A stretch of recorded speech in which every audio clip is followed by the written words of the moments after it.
What up, YouTube? It's your boy Burner420, and today we're back with another prison interview, round two with Cody Manson lockup.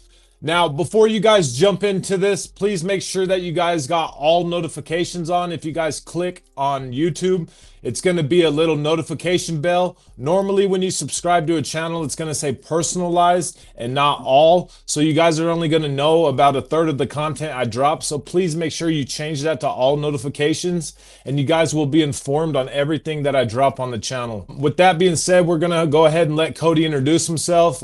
Yo, what's good, everybody? This is Cody Manson lockup here. Like he said, it's round two. We did a short interview before, about a year ago. A lot has changed since then. I started a new channel since then, Cody Manson lockup on all the platforms. Check it out. Thanks for having me, bro. We've been going crazy. Between the both of us, we ran up millions and millions of views. And we definitely got an interesting interview coming up for you guys right now. First off, where did you get incarcerated at? What state? I was locked up in Ohio. Okay, and when did you start originally getting locked up? The first time I ever got arrested, I was a child. I was like 9 years old. We burnt down my neighbor's garage.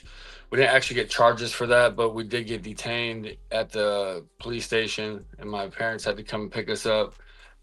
I didn't get in trouble by the law, but I did get my ass whooped. But I caught my first felony, actually, like getting it on paper and getting in the court system when I was 14 years old. That was in Ohio, in Cleveland. Can you share the circumstances that led you to adult prison? It really started from going into the system at such a young age and kind of breaking that ice or popping that bubble early. Kind of shifted the way I lived my life after that, going in at such a young age, going in and out. And then by the time I was an adult, kind of regular, like going into jail or getting booked or even getting arrested, weirdly comfortable. Not that I liked it or that it was fun or cool or anything like that, but just got to the point where it was like just part of the way I lived, I guess, you know what I mean? But I would just mainly say just going in from a young age.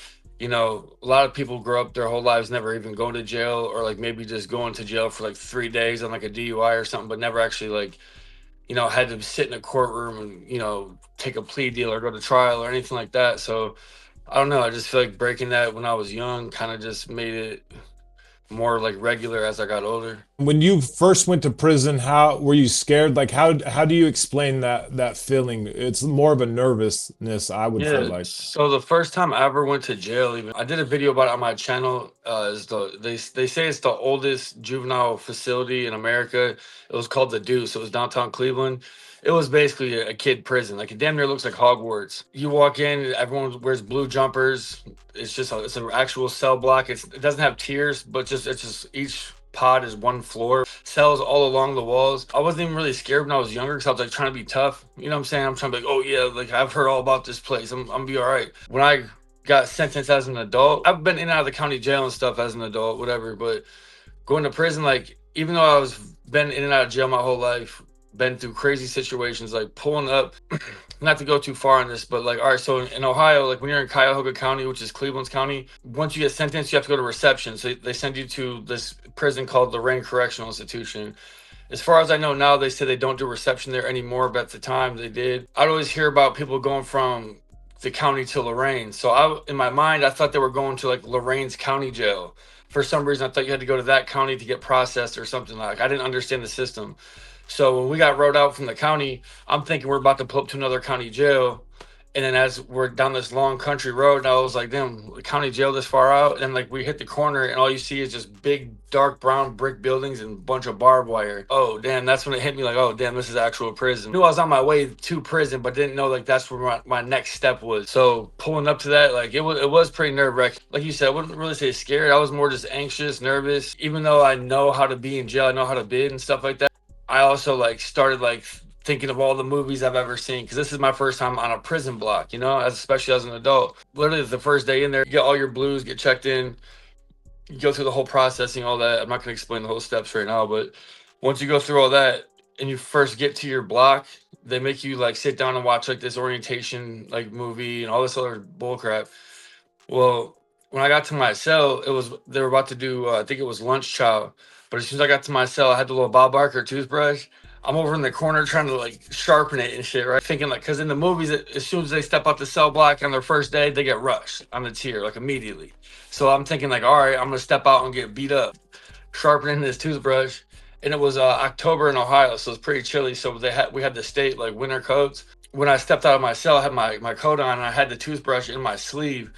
And the one homie I was locked up with since the county, like we were shackled together on the van pulling into prison. He comes up to me like, "Yo, what's up, bro?" And like I like up the fucking toothbrush, and I'm like, "Yo, back the fuck up," because I thought like for some reason in my mind I thought like now it's like no one's my friend. I thought this dude was coming to attack me for some reason, like just overly prepared to say the least. Everyone was like, "Bro, chill out, bro." Like this is reception, bro. Like, you're in like you ain't even on like a yard yet. You're controlled movement, like you're good right now, bro. This is not the movie.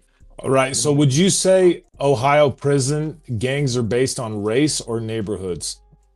I mean, honestly, not so much race. I mean, obviously there are like racial like in Ohio as far as like race gangs. The main things I would just see would be like when there'd be some white people gangs and shit. I don't know if I'm supposed to say the names of these things, but even on like a Hispanic type of group, it's not like a West Coast Hispanic. It's East Coast, so it's like LK type shit. Like not like Northerners and Southerners. You know what I mean? Even with the like LK, there would be white boys in that. There'd be black people in that. So it's kind of like each gang was even kind of mixed. Like there was even like some like bike clubs, everyone knows if I said their name, that were on that yard. And there would even be like half black dudes in those biker gangs, more of like a white type of organization, you know what I mean?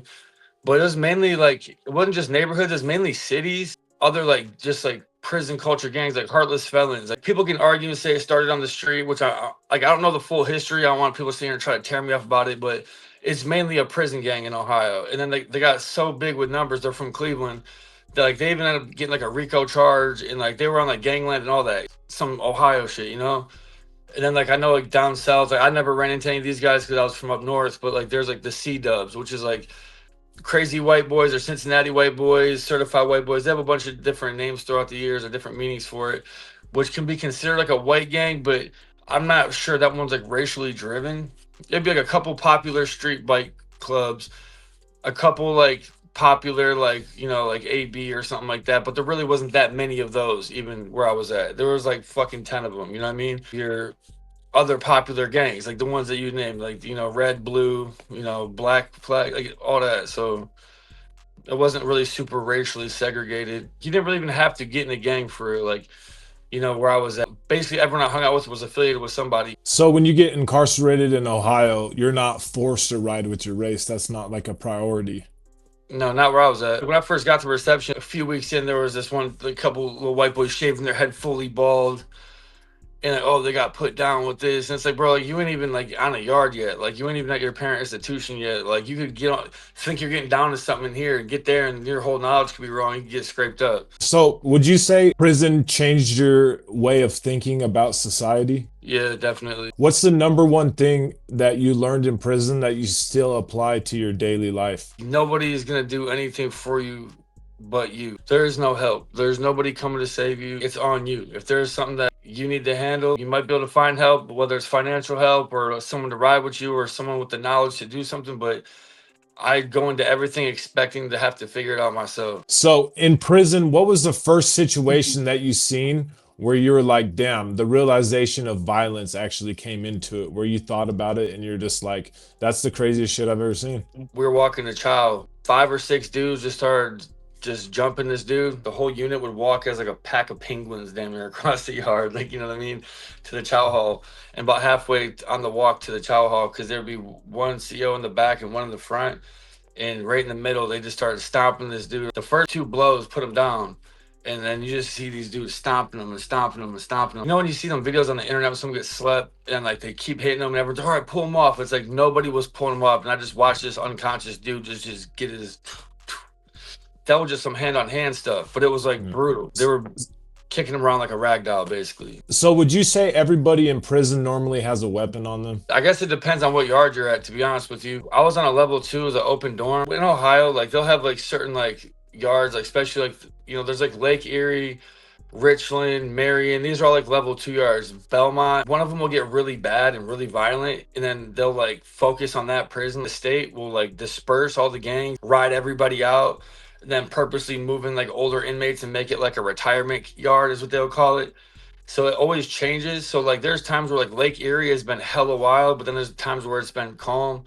With Richland, it was like hella wild, and then it got calm. I was on like the tail end of Richland being hella wild. After I left, when I came back, it was like being locked up at a recreation center. Like, I ain't gonna lie. Like, I mean, for me at least. I mean, stuff was still going on, but when I first got there, it was like, especially being white, period, you were just a target. You know what I mean? Because a lot of white boys in there are just soft and are just like an easy lick. As soon as you get there, like, people will follow you straight to your rack. As soon as you set your stuff down, and you look up, there's four dudes like, pop that box or let me get that bag, and it's like either fighting or you're getting your stuff took. What would you say the number one prison rumor that people hear out here on the street that is not reality in prison? Definitely like the grape thing. Basically, like, everyone on the street thinks that every prison is gladiator school, and they can definitely get there. Like, violence can happen anywhere, but at the same time, it's all about how you move. Really, if you're even on like a lower level yard, if you're going there on some trash, you're gonna find some trash. But if you're going there, you know what I'm saying, like, stand up as a man. Don't go out of your way to try to get involved and stuff. Not to sound like talk myself up, or it's not even cool, but I grew up violent. Like, I grew up fighting since I was like really young. I've seen a lot of violence and experienced a lot of violence growing up, to where like a fight to me isn't as shocking, or seeing someone leaking is not as shocking to me as it might be for some other people. Some people never been in trouble in their whole life, catch a drug charge because they're an addict, and then now they're doing 2 years and they're like petrified. What would be your number one advice for somebody that is facing time just on a simple possession charge to keep them out of trouble? While they're in there, Yes. I would say try to make sure you have at least one person on the outside, whether it's your mom, your grandma. I would say girlfriend, but that's not that reliable at times. But someone that can, hold you down. Don't go looking for a high. Like, don't go chasing any type of chemical. Work out. And if anybody tries you, even no matter how scary or intimidating it is, you better fight back. If you know you're about to get jumped, swing first and take that whooping, because like, if not, you're gonna get like hazed, humiliated the whole time you're in there. So, if an inmate is indigent and gets no money in an Ohio prison, what would you say is like the top three hustles they could possibly do? It just depends. If they get decent state pay, like starting a little store, that one's gonna take a little bit longer to get up. I've seen people take pieces of paper and be like, shoe cleaning rack B12, stick it up with toothpaste in the bathrooms. I've seen dudes out there literally all day, every day. You walk into the bathroom from sun up to sundown, they're in there scrubbing boots.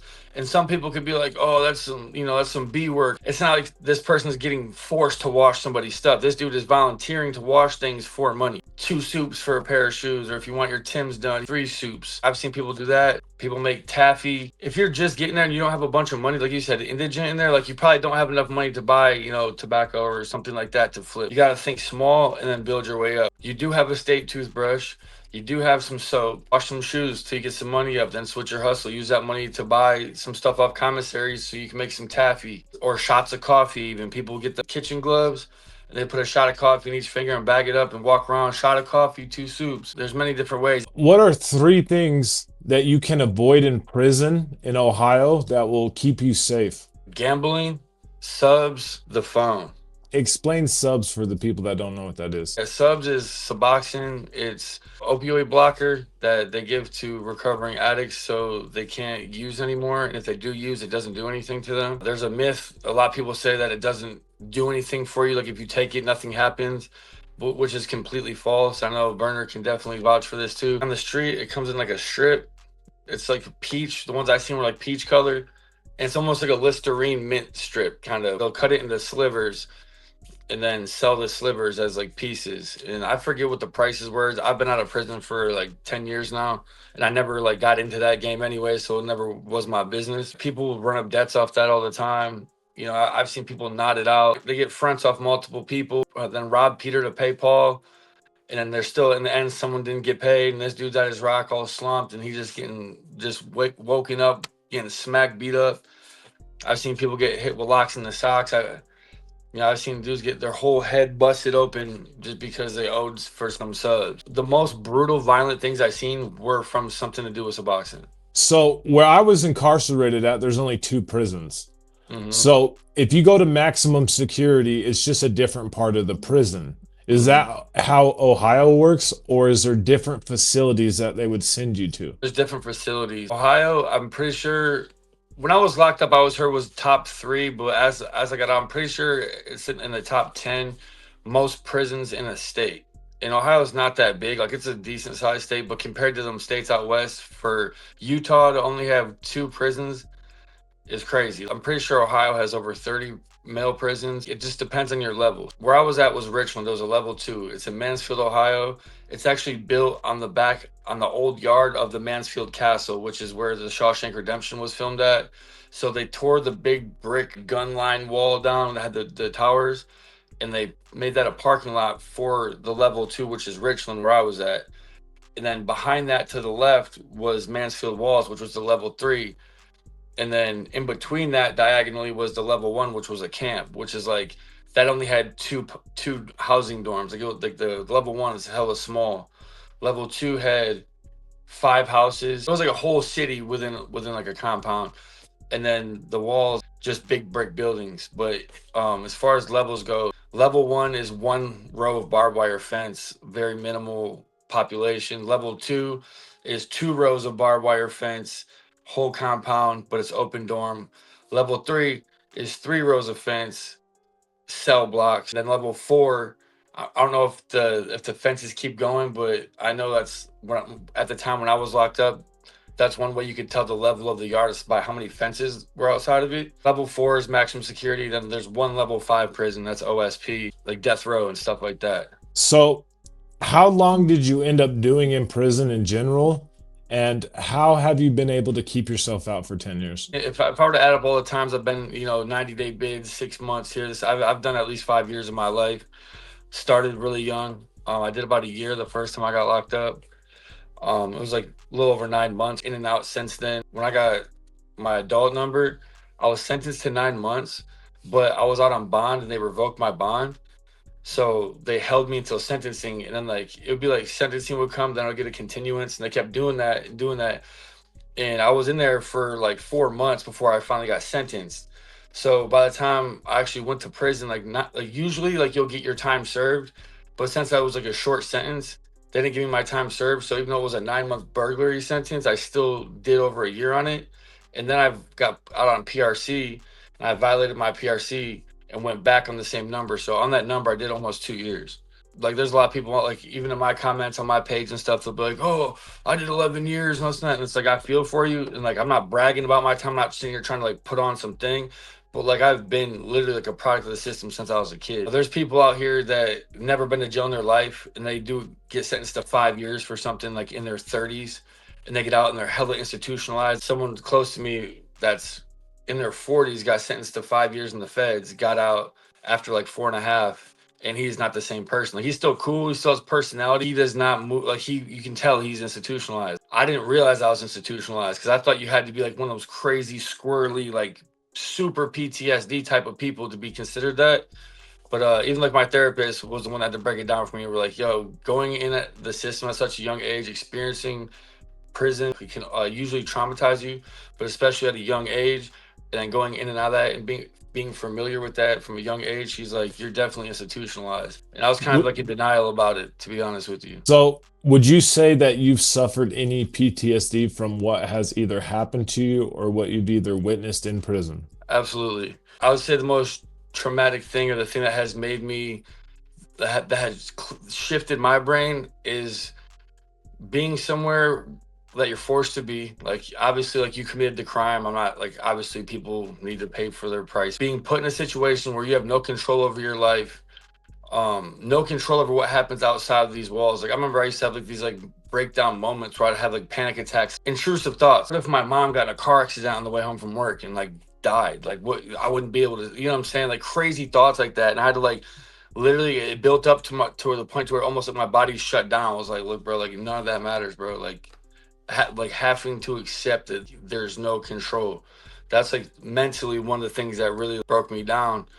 And then on top of that, being in a situation where you're always on edge, like you can never be comfortable. Like I made the video about wearing your shoes in your sleep, and people were like, "Man, I had my socks on whole big, bro." Blah blah blah. Like for me, I could never be that comfortable, even if I'm, after a couple months, I see this is like a pretty chill situation.